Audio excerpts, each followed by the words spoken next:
বালু ঘনিষ্ঠ তৃণমূল নেতা অজিত সাহা তার বাড়িতেও টাকার পাহাড়। এই মুহূর্তের আপডেট ছবি দেখছেন আপনারা। জেলা পরিষদের কর্মাধ্যক্ষের বাড়ি থেকে বাজেয়াপ্ত 27 লক্ষ টাকা। হাবড়ার মছলন্দপুরে অজিত সাহার বাড়িতে তল্লাশিতে উদ্ধার বিপুল কার্তুজও। দীপক রায় আমাদের প্রতিনিধি আমাদের সঙ্গে রয়েছেন। দীপক রায়, এত টাকা তার বাড়িতে কেন, কিভাবে? দেখো কিভাবে সেই হদিশ এখনো পর্যন্ত পুলিশ পায়নি, কিন্তু তার বিরুদ্ধে যে অভিযোগ হয়েছিল তোলাবাজির টাকা নেওয়া হয়েছে এবং সেই টাকা তিনি ঘরে রেখেছেন। একই সঙ্গে বন্দুক বা মেশিন অস্ত্র দিয়ে বিভিন্ন মানুষকে ভয় দেখাতেন, সেই অস্ত্র উদ্ধার হয়েছে, কার্তুজ উদ্ধার হয়েছে। তার বাড়ি থেকে 27 লক্ষ টাকা উদ্ধার করেছে পুলিশ এবং তার অজিত শাহ এবং তার ভাই দুজনকেই গ্রেপ্তার করেছে। আজকে তাদের আদালতে তোলা হয়েছে, 7 দিনের পুলিশি হেফাজত দিয়েছে আদালত। কিন্তু প্রশ্ন হচ্ছে, এত টাকা অজিত শাহ কি করে রাখলেন, কোথা থেকে আনলেন?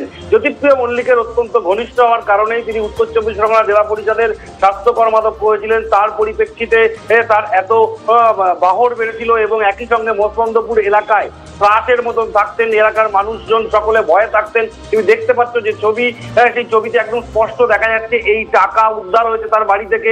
যদিও তিনি যখন আদালতে আসছিলেন তখন তিনি বলছেন তার একটা উইথড্রল ছিল, সেই উইথড্রল থেকে এই টাকা উঠেছে। অর্থাৎ তিনি দাবি করছেন এটা টাকা তার। পুলিশের যে বক্তব্য আমরা জানতে পেরেছি, এই টাকা যে তার সেটা তাকে প্রমাণ করতে হবে। কিন্তু সাধারণ মানুষের অভিযোগ, এই টাকা সাধারণ মানুষের বিভিন্ন সময় তোলাবাজি করে এই টাকা তোলা হয়েছে।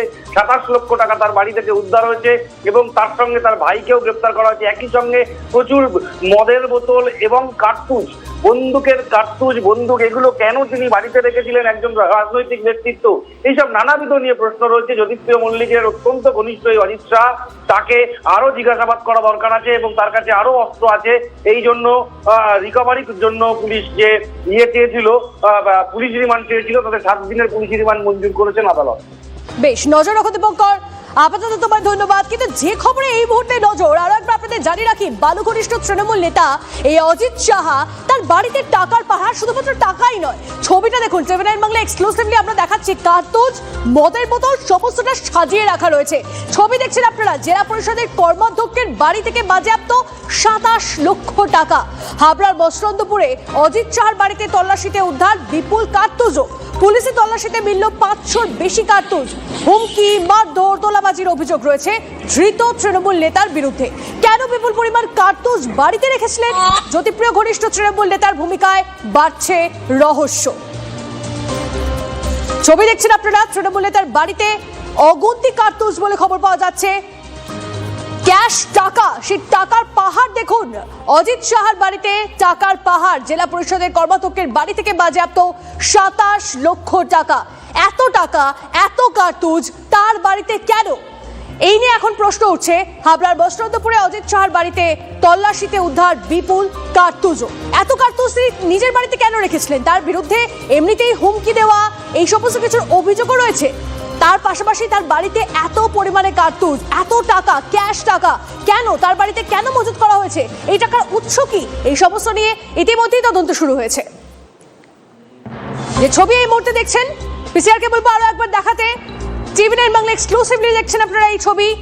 জ্যোতিপ্রিয় মল্লিক অর্থাৎ বালু ঘনিষ্ঠ তৃণমূল নেতা অজিত শাহর বাড়িতে এই টাকা মিলেছে, যে টাকার ছবি আপনারা দেখছেন। আর শুধুমাত্র টাকাই নয়, যে কথা বলছিলাম আপনাদেরকে, টাকার পাশাপাশি মিলেছে কার্তুজও। তৃণমূল নেতার ভাই, সেও গ্রেপ্তার হয়েছে। এই মুহূর্তে আপডেট আসছে, জেলা পরিষদের কর্মাধ্যক্ষের বাড়ি থেকে বাজেয়াপ্ত 27 লক্ষ টাকা। হাবড়ার মছলন্দপুরে অজিত শাহর বাড়িতে তল্লাশিতে উদ্ধার বিপুল কার্তুজ। এই মুহূর্তে বিজেপি বিধায়ক সজল ঘোষ আমাদের সঙ্গে রয়েছেন। সজল বাবু, বালু ঘনিষ্ঠ তৃণমূল নেতা অজিত শাহ, তার বাড়িতে ক্যাশ টাকা 27 লক্ষ টাকা। শুধুমাত্র তাই নয়, তার পাশাপাশি কার্তুজও রয়েছে তার বাড়িতে। কি রয়েছে বললে? কার্তুজ।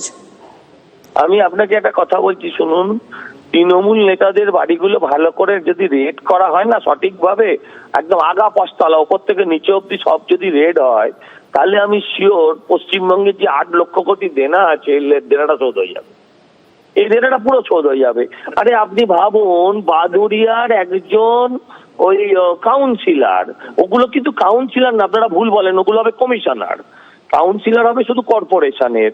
ওই কমিশনার গুলোর বলছে টাকার গাছ শুনেছিলাম, এ তো পাটের ক্ষেত থেকে টাকার গাছই পুঁতেছিল। হ্যাঁ, আচ্ছা, তারপরে দেখলাম তার কদিন আগে, কালকে ওর আরেকটা জায়গা থেকে 80 লক্ষ টাকা বেরিয়েছে। আজকে বান্ডিল বান্ডিল